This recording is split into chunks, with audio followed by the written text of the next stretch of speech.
Witam serdecznie spod rzymskiego Koloseum. Żartowałem, to nie jest Rzym. Chińczycy po prostu postanowili wybudować sobie własne Koloseum, żeby nie musieli latać do Europy. Zdziwieni? To powiem więcej. Oprócz Koloseum wybudowali sobie tutaj obok Big Bena, Wenecję, wieżę Eiffla i kilka innych ciekawych europejskich ikonicznych zabytków. Zapraszam zatem na film o chińskiej jaskini hazardu. Mam nadzieję, że podobał Wam się poprzedni odcinek, w którym pokazałem nowoczesną część Makao, gdzie znajdują się luksusowe hotele.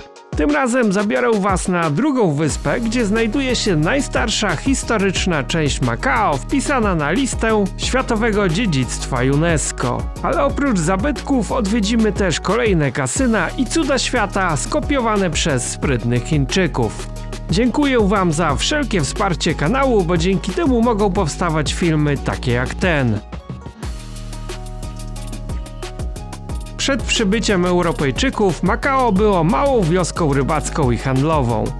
Portugalczycy przybyli do Makao w 1513 roku, a w 1557 uzyskali zgodę na osiedlenie się i prowadzenie handlu, płacąc Chinom roczny trybut. Makao szybko stało się kluczowym portem w handlu między Chinami, Japonią i Europą, szczególnie w epoce handlu jedwabiem i przyprawami. W XVII wieku Portugalczycy wzmocnili swoją kontrolę, budując fortyfikacje, ale nigdy nie uzyskali pełnej suwerenności. Makao pozostawało pod chińskim zwierzchnictwem. W XIX wieku znaczenie Makao zmalało na rzecz pobliskiego Hongkongu, przejętego przez Brytyjczyków. Po rewolucji w Portugalii w 1910 roku i w Chinach w 1911 relacje między Makao a Chinami uległy dalszemu skomplikowaniu. Podczas II wojny światowej Makao było jednym z niewielu miejsc w Azji, które pozostało neutralne, służąc jako schronienie dla uchodźców. W 1974 roku po rewolucji goździków w Portugalii zaproponowano zwrot Makao Chinom, ale Chiny nie były tym zainteresowane. Z uwagi na rozbudowaną siatkę szpiegowską, która pozyskiwała cenne informacje od przybywających tu Europejczyków, przejęcie Makao było nieopłacalne. Jednak 20 grudnia 1999 roku Makao zostało oficjalnie przekazane Chinom. Na zasadzie jeden kraj, dwa systemy, podobnie jak Hongkong. Od tego czasu Makao funkcjonuje jako autonomiczny region z własnym systemem prawnym i gospodarczym. Dziś Makao jest światową stolicą hazardu, przewyższającą pod względem przychodów wielokrotnie amerykańskie Las Vegas. To także miejsce, gdzie wschód spotyka się z zachodem. Chińskie tradycje współistnieją z portugalską architekturą i kuchnią. Wieża Makao Tower, która mierzy 338 metrów, oferuje skoki na bungee z wysokości 233 metrów. To najwyższy komercyjny skok tego typu na świecie. Języki urzędowe to chiński, kantoński i portugalski. Portugalski jest jednak rzadko używany w codziennym życiu, prędzej dogadamy się tutaj po angielsku. Makao ma powierzchnię zaledwie niecałych 33 km² i jest jednym z najgęściej zaludnionych miejsc na świecie. Mieszka tu ponad 650 tysięcy osób. Makao to fascynujące miejsce, które łączy w sobie dziedzictwo kolonialne z nowoczesnym rozmachem. Od skromnej wioski rybackiej przez ważny port handlowy po światową stolicę hazardu. Jego historia jest dowodem na to, jak różnorodne kultury mogą współistnieć i tworzyć coś wyjątkowego.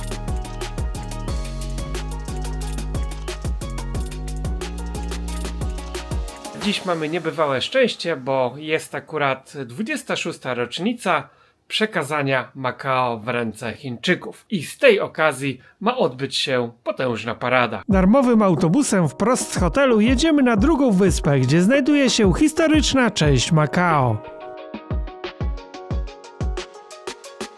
O ile Makao otoczone jest prawie z każdej strony wodą, tak od północnej strony graniczy z Chinami lądem. I znajduje się tutaj przejście graniczne, możemy sobie tutaj przejechać samochodem bądź przejść na piechotę. Właśnie ci wszyscy ludzie czekają na autobusy. Każdy hotel tutaj wysyła darmowe autobusy, można sobie podjechać w to miejsce albo z niego przyjechać i możemy sobie zrobić na przykład wyprawę do Chin pieszą, ewentualnie przejść na drugą stronę i pojechać gdzieś dalej zwiedzać ten wielki kraj. Niby Makao należy do Chin, jest tylko specjalnym regionem administracyjnym. Chińczycy nie potrzebują żadnej wizy, żeby tutaj wjechać, ale jednak potrzebują pozwolenia od władz. Czyli nie każdy może sobie od tak tutaj przyjechać. Jeżeli ktoś na przykład źle się zachowuje, krytykuje władzę, ma obniżony rating, tak, władza nie zezwoli mu na wjazd do Makao i nie będzie mógł tutaj grać w kasynach na przykład. Ze starego przejścia granicznego z kontynentalnymi Chinami została tylko stara brama z 1849 roku, wybudowana jeszcze przez Portugalczyków. Dzisiaj Chińczycy pobudowali tutaj nowoczesny terminal. Każdego dnia tutaj chyba dziesiątki tysięcy ludzi przechodzą tą drogę w jedną i w drugą stronę. Wielu pracowników chińskich przyjeżdża tylko do Makao po prostu do pracy i wraca do siebie na noc spać do Chin, gdyż tam jest znacznie taniej, żeby na przykład wynająć sobie jakieś mieszkanie. Stara część Makao może nie powala luksusem i jak przejdziemy tutaj z Chin, tak wydaje się, że jest to taka biedniejsza wersja tego kraju. Tutaj stare, brudne bloki, wszędzie na balkonach jest mnóstwo jakiegoś prania, ciuchów, a po drugiej stronie widać nowoczesne, szklane chińskie wieżowce. Jednak to tylko pozory. Im dalej będziemy zapuszczać się od chińskiej granicy, zobaczymy, że jednak 650-tysięczne Makao to oaza luksusu i ocieka ono tutaj pieniędzmi z każdej strony. Makao ma dość niespotykaną kuchnię. Jest to unikalne połączenie kuchni portugalskiej i chińskiej. I takim deserem, przysmakiem lokalnym jest tartaletka z jajkiem. Ponoć jest to właśnie chińska wersja portugalskiego przysmaku. Te wieżowce, które widać w oddali i bloki należą już do Chin.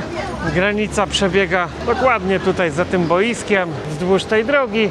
I wzdłuż granicy biegnie płot z drutem kolczastym, coś jak na naszej granicy polsko-ukraińskiej.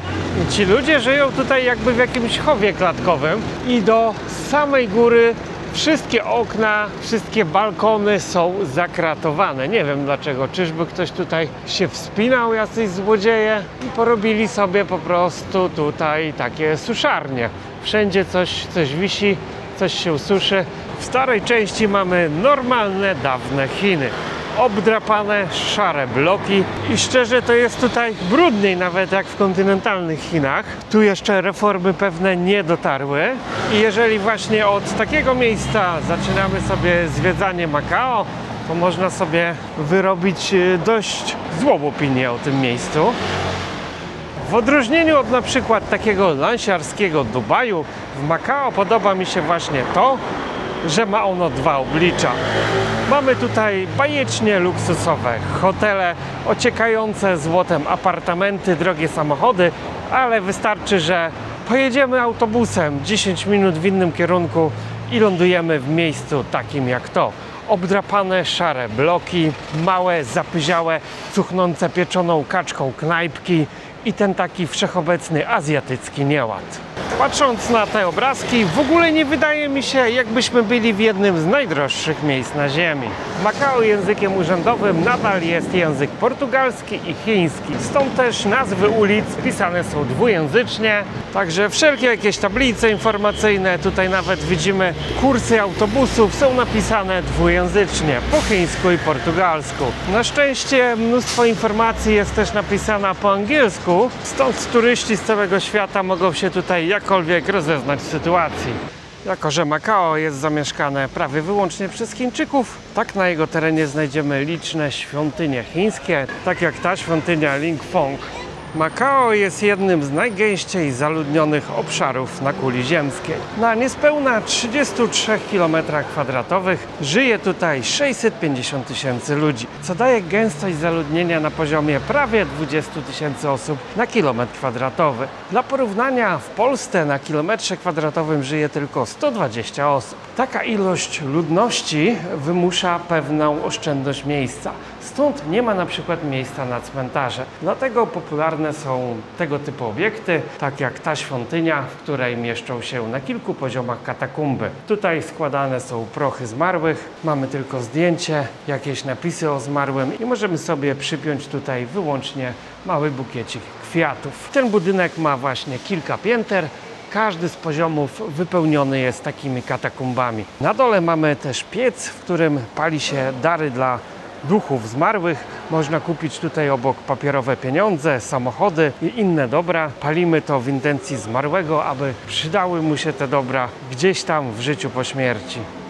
Oto jak wygląda marokańskie śniadanie. Zamówiliśmy dania bez mięsa, a i tak chyba dostaliśmy z mięsem, z tego co widzę.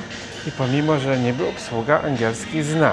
Ale już pomijając to, mięso się odbierze dla głodnych kotków. Koszt tych dwóch dań i mrożonej herbaty z mlekiem wyniósł 50 zł równo. Faktycznie jest to troszeczkę inne niż typowa kuchnia chińska. Ryż z jajecznicą, do tego pomidor. Tak zalatuje faktycznie Portugalią i to jest chyba jakieś mięso, niby miało być wege. Tutaj miała być ryba z bakłażanami. I standard restauracji też nie jest zły, widać, że dbają tutaj o czystość. Jak dookoła jest troszkę tak brudno, czarno, szaro obdrapanie, bo jemy sobie w tej dzielnicy właśnie starej. Tak, knajpy w środku są bardzo czyste i zadbane. Pomimo, że jest to niby jeden z najgęściej zaludnionych obszarów świata, gęściej zaludniony niż na przykład Monako, które jest uznawane za najgęściej zaludnione miejsce w Europie, tak nie czuć tutaj tych tłumów. W porównaniu do Hongkongu, to tutaj jest wręcz pusto. I poza tymi miejscami ściśle turystycznymi nie trzeba się tutaj przepychać przez tłumy ludzi. W Makao służba zdrowia jest bezpłatna. Jest tutaj tylko jeden szpital prywatny i jeden państwowy. Opieka zdrowotna jest ponoć na bardzo wysokim poziomie, co czyni Makao również regionem o jednej z najdłuższych średnich życia na Ziemi, która wynosi tutaj 85 lat. Tak wyglądają śmietniki miejskie, są one zakamuflowane. Trzeba dotknąć lekko klapy.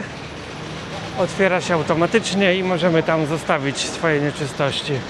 W miarę zbliżania się do Starego Miasta tłum gęstnieje. Widać, że turystyka krajowa w Chinach odrodziła się już po zarazie. Oni tutaj jeżdżą już na potęgę po własnym kraju. Na razie w innych ich nie widać zbytnio. Są to pojedyncze grupy, ale już krajowe wycieczki ruszyły pełną parą. Oni zapomnieli już o zarazie, którą wywołali. Symbolem Makao są ruiny katedry świętego Pawła. Oczywiście zbudowali to Portugalczycy. Dziś zachowała się tylko jedna ściana frontowa, która została zabezpieczona przed zawaleniem. Są też jeszcze jakieś piwnice i to wszystko. Jest to największa atrakcja wyspy. Każdy szanujący się Chińczyk musi mieć zdjęcie pod tą ścianą. Ta ściana też występuje w oficjalnym logo Makao. Zobaczymy ją tutaj na różnych materiałach reklamowych. Kupimy sobie magnes, koszulkę. Ruiny są wpisane na listę Światowego Dziedzictwa UNESCO. Kościół zbudowano w 1640 roku, ale niestety spłonął on w 1835. Nigdy go już więcej nie odbudowano, dlatego że Portugalia podupadła i nie inwestowała już kasy w kolonie. Tyle zostało z kościoła. Tu zachowano jeszcze troszkę ruin. Ponoć są jakieś krypty pod spodem. Możemy wejść sobie tutaj do krypt, jest przyjemnie chłodno. W podziemiach też urządzone jest małe muzeum. Znajdują się tutaj artefakty, które znaleziono w ruinach kościoła i okolicach. Także piękne dzieła sztuki portugalskiej, różne dewocjonalia, wspaniały kawałek historii. Nad centrum miasta wznosi się wzgórze fortowe. Niegdyś na górze był portugalski fort, jeden z kilku na wyspie. Dziś zrobiono z niego park i teren rekreacyjny. Na dole przy ruinach kościoła tłoczą się tysiące ludzi, a tutaj spójrzcie, pojedyncze osoby. Jeszcze nie zrobiono tutaj ruchomych schodów, więc wycieczkom chińskim nie chce się wychodzić pod górę. W południowych Chinach możemy napotkać niezwykłe drzewo, wełniak azjatycki. On przepięknie kwitnie wiosną, zanim pojawią się liście. Drzewo wypuszcza masę czerwonych, wielkich kwiatów. Na wzgórzu znajduje się piękny portugalski fort z 1626 roku. Warto wdrapać się na to wzgórze, gdyż jest to jeden z lepszych punktów widokowych w Makao, zupełnie darmowy i można stąd podziwiać panoramę miasta.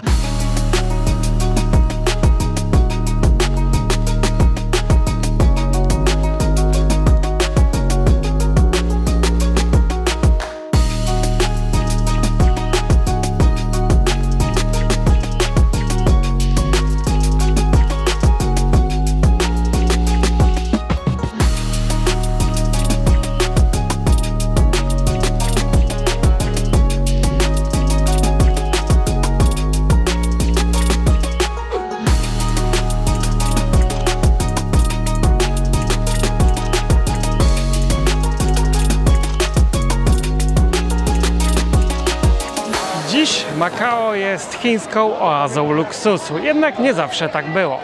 Pomimo że to właśnie tutaj powstała pierwsza kolonia europejska w Azji i wtedy Makao było głównym portem, przez który przechodziły towary pomiędzy Europą a Chinami i Japonią, tak od momentu, kiedy Brytyjczycy założyli Hongkong, znaczenie Makao zaczęło stopniowo podupadać. W XX wieku zmiana polityki Portugalii doprowadziła do tego, że kolonie straciły większość finansowania. Po rewolucji goździków w 1974 nawet Portugalia chciała oddać Chinom Makao, te jednak odmówiły, gdyż Makao było dla nich ważnym oknem na świat. Tutaj z powodzeniem działał sobie chiński wywiad oraz można było prać pieniądze. Po Portugalczykach zostało tutaj mnóstwo unikalnej kolonialnej zabudowy, co jest ewenementem jak na Chiny, co przyciąga tutaj turystów z całego tego olbrzymiego kraju. Na głównej ulicy prowadzącej przez Stare Miasto do ruin kościoła Świętego Pawła są niezliczone sklepy, restauracje, króluje tutaj suszone mięso. Wygląda to w ten sposób i wszyscy sprzedawcy chętnie dają właśnie do spróbowania, więc... This is pork? Także tak wygląda suszona wieprzowina. Ja oczywiście biorę to do woreczka i później daję bezdomnym kotom. Specjałem Chińczyków jest również zupa z gniazda ptaka, herbaty oraz różne inne napoje. Oni wierzą, że będzie to działało korzystnie na ich zdrowie, wyleczy z różnych dolegliwości oraz przedłuży młodość. Ci wszyscy ludzie to nie mieszkańcy Makao, tylko turyści. To miejsce przyciąga Chińczyków z całego świata, nie tylko z Chin. Oni uwielbiają hazard. Dziś szacuje się, że ponad 50% dochodów tego miejsca przynosi właśnie hazard i turystyka. Ponad 25% obywateli Makao zatrudnionych jest przy obsłudze hazardu i turystyki. Bezrobocie jest tutaj bardzo małe, na poziomie około 2%. Średnia pensja w Makao wynosi obecnie 10-12 tysięcy złotych w przeliczeniu na nasze pieniądze, co przy tych cenach jest naprawdę niezłym wynikiem. Oczywiście bardzo drogie są tutaj nieruchomości z uwagi na małą powierzchnię kraju i to pochłania większość kosztów życia, ale jeżeli chodzi o jedzenie czy zakupy jakichś tam podstawowych towarów, to ceny są bardzo porównywalne z polskimi, a nawet wielu produktów sporo niższe. Makao jest też strefą bezcłową, nie ma tutaj podatku VAT, czyli teoretycznie powinno być taniej niż w Chinach, ale praktycznie tak nie jest, gdyż duża ilość turystów winduje ceny w górę. Stare Miasto Makao nie przypomina żadnego chińskiego miasta. Gdyby tutaj tak się nagle obudzić, to człowiek w życiu by nie pomyślał, że to Chiny, gdyby nie tysiące Chińczyków, którzy się tu przechadzają, a biali turyści są tutaj naprawdę rzadkością. W odróżnieniu do sąsiedniego Hongkongu, który jednak przyciąga tych turystów z całego świata, tutaj dociera niewielu białych podróżników. Na Starym Mieście znajduje się też jeszcze jeden pięknie zachowany kościół Świętego Dominika. Żółta fasada wyróżnia się na tle tych szarych chińskich budynków, które otaczają Stare Miasto i do tego kościoła możemy już sobie wejść do środka, gdyż stoi on w całości. I tutaj taka ciekawostka, pierwszy raz to widzę zakaz wstępu dla niekatolików. No i w sumie ma to sens, bo oni naprawdę robią tu czasem cuda, potrafią robić sobie selfie na ołtarzu w jakichś dziwnych pozycjach. Największym placem na Starym Mieście jest plac Largo de Senado. Znajduje się tutaj dawny urząd gubernatora. Wszystko jest pięknie odnowione. Naprawdę robi to wrażenie. I tutaj Chińczycy mogą się poczuć, jakby byli w Europie. Ten kawałek Portugalii jest jakby wklejony w chińską rzeczywistość. W dawnym budynku ratusza zachowały się przepiękne płytki ceramiczne na ścianach, taki typowy niebieski portugalski styl. Był to najbardziej reprezentacyjny budynek w kolonii. Tutaj mieściła się siedziba administracji portugalskiej i z tyłu mamy jeszcze przepiękne patio z fontanną. Aż dziwne, że tu Chińczycy nie przychodzą robić zdjęć. Niegdyś od strony lądu Makao było otoczone murem, to dziś niestety zachowały się tylko nieliczne fragmenty.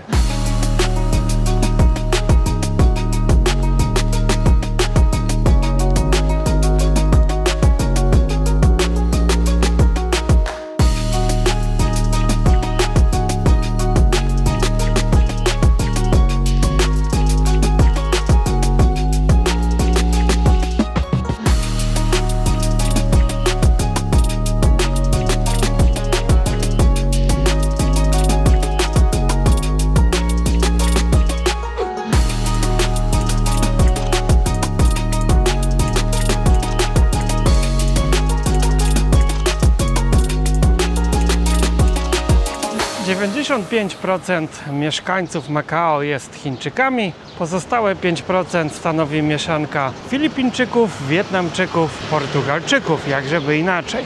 Portugalczycy zostawili tutaj wiele kościołów, stąd duża część chińskiej populacji po dziś dzień jest katolikami.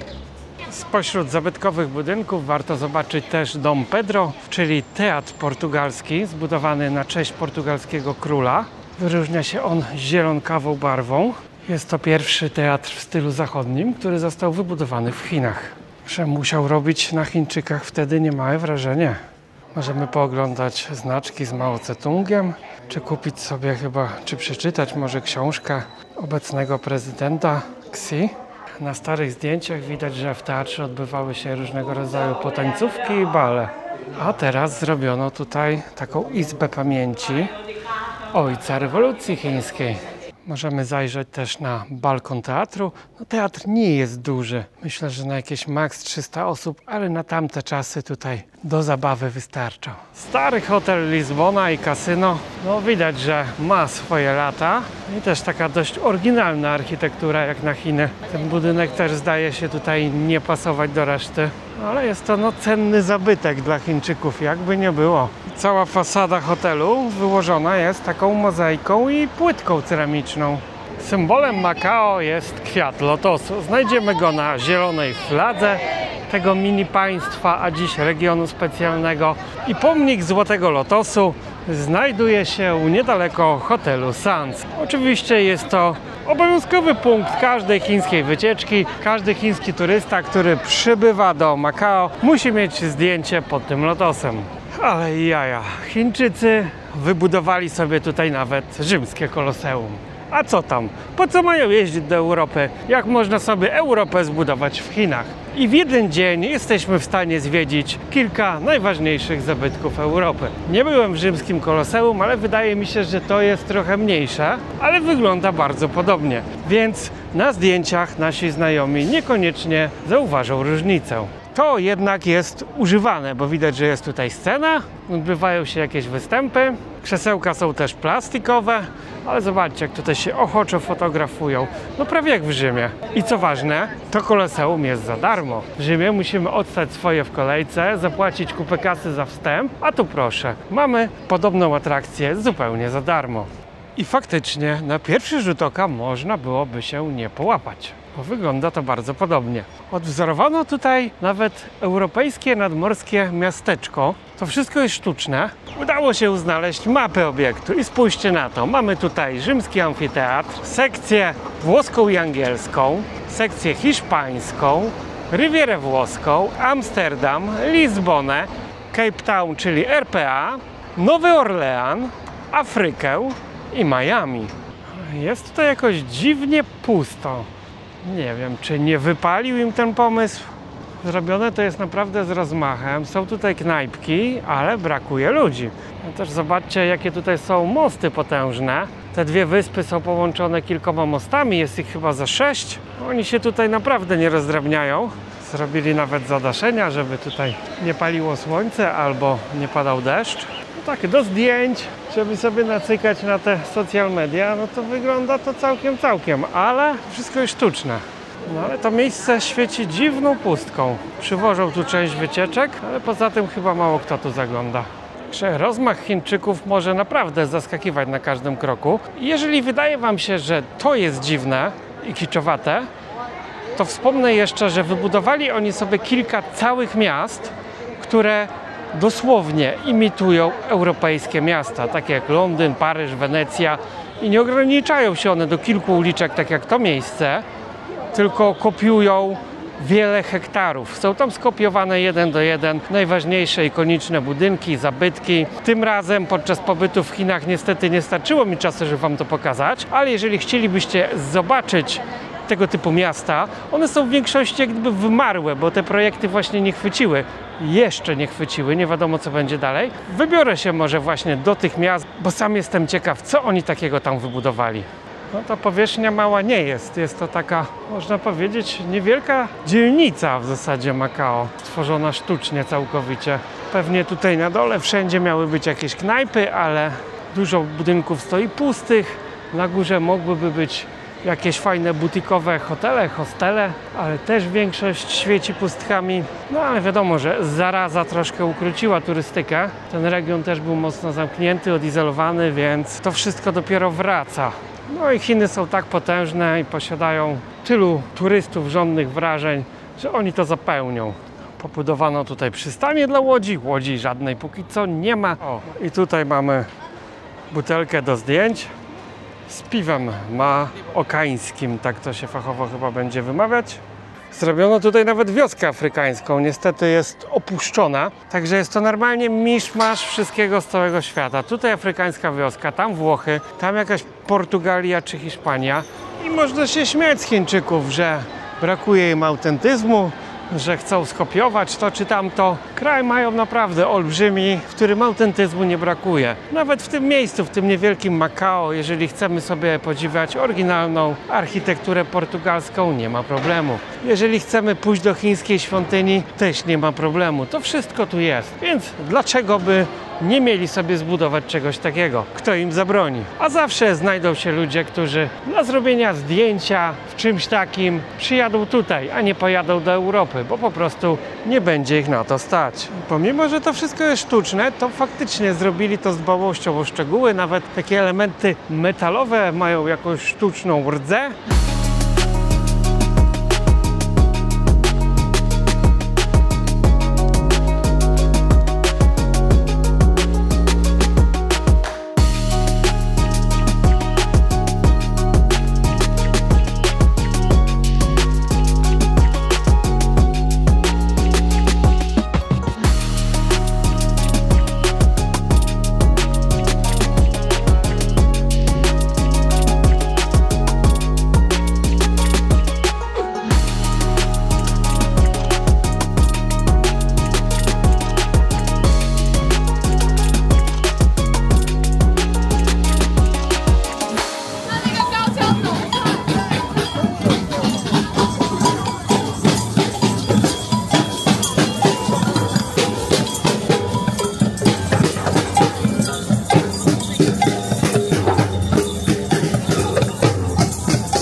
W południowej części centrum Makao znajduje się jezioro Van Nam. Dookoła jeziora zorganizowano strefę rekreacyjną.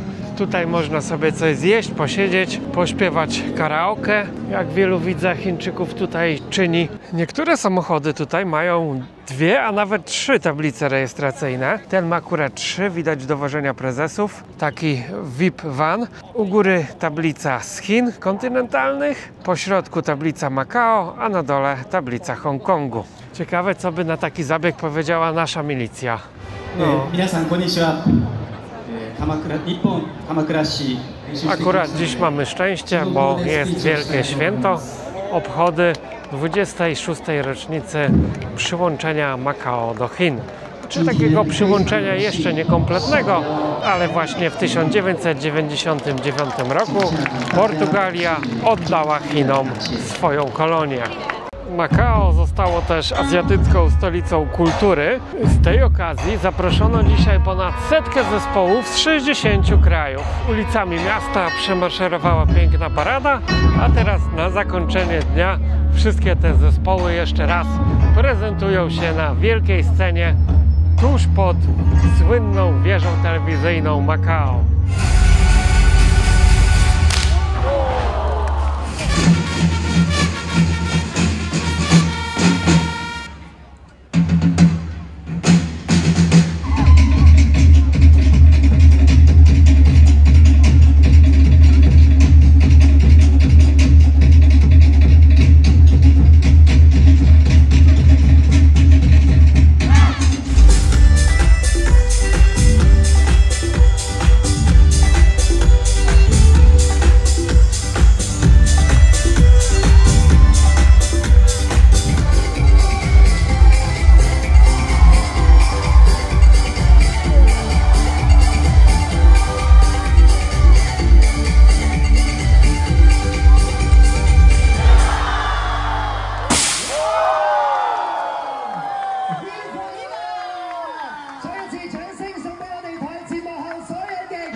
specjalnym regionem administracyjnym Chin w myśl zasady jedno państwo, dwa systemy.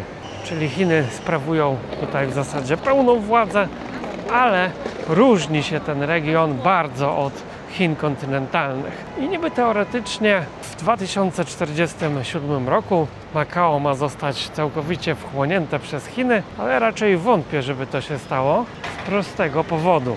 W Chinach kontynentalnych hazard jest zakazany. Tutaj hazard jest legalny i to właśnie dzięki kasynom to miasto, państwo zarabia dużo więcej niż Dubaj czy Las Vegas razem wzięte. Przewijają się tutaj niewyobrażalne pieniądze, stąd myślę, że Chiny na pewno nie zarżną kury, która znosi im złote jajka i ten status specjalnego regionu na pewno zostanie przedłużony na dłużej.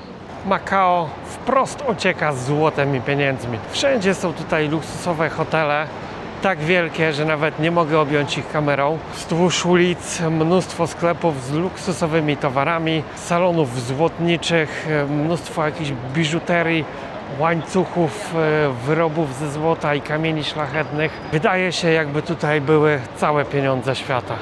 Każdy z Was zapewne słyszał o amerykańskim Las Vegas, jednak niewielu Polaków słyszało o Makao. Starsi na pewno pamiętają grę w Makao, ale to właśnie nie o to Makao nam chodzi. Chińczycy postanowili zbudować sobie swoje Las Vegas, tutaj samemu robić pieniądze, zamiast wydawać je na zachodzie.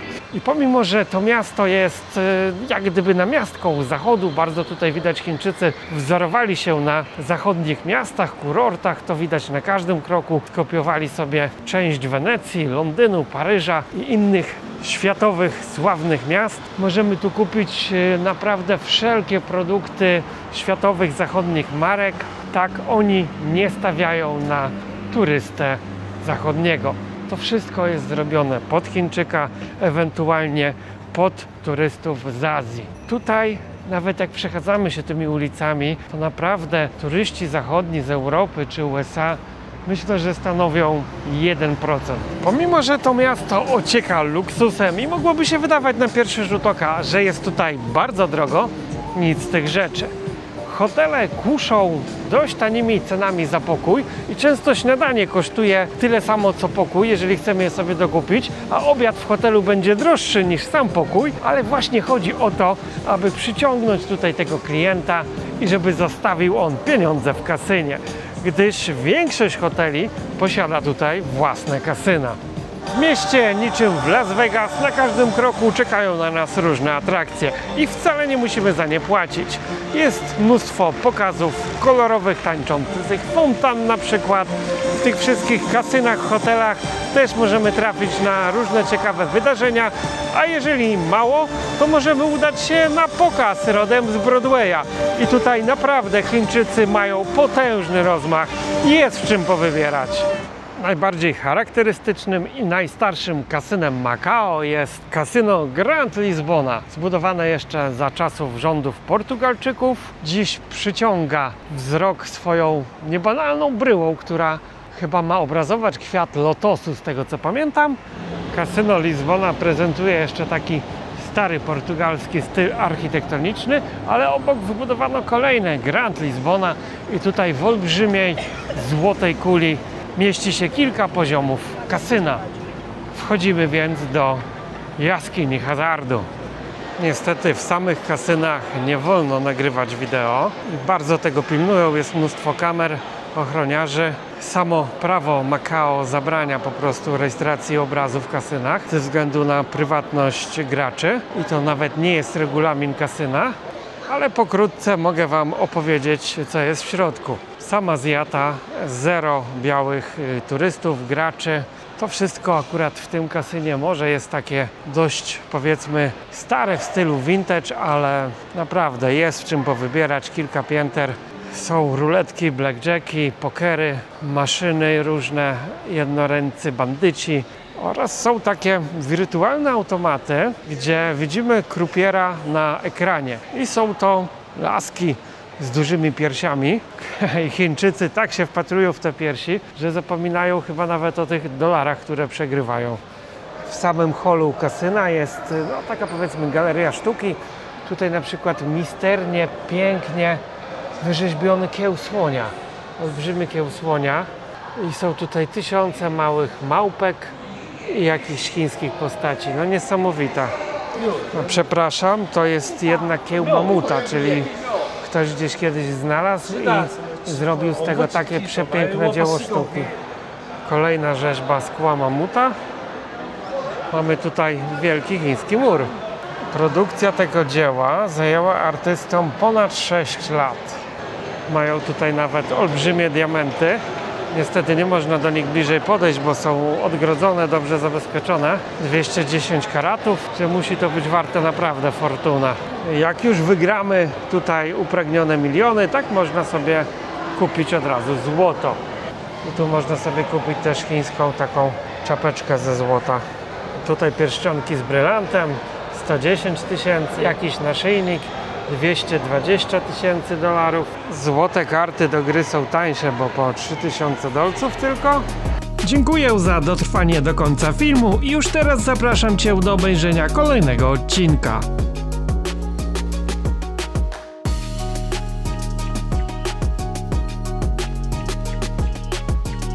Tymczasem zapraszam do zostawienia komentarza i łapki w górę dla zasięgu oraz obejrzenia pozostałych filmów z chińskiej serii. Możesz również dołączyć do grona wspierających kanał, dzięki czemu zyskasz dostęp do nowych odcinków wcześniej oraz możliwość obejrzenia ekskluzywnych treści niedostępnych dla wszystkich.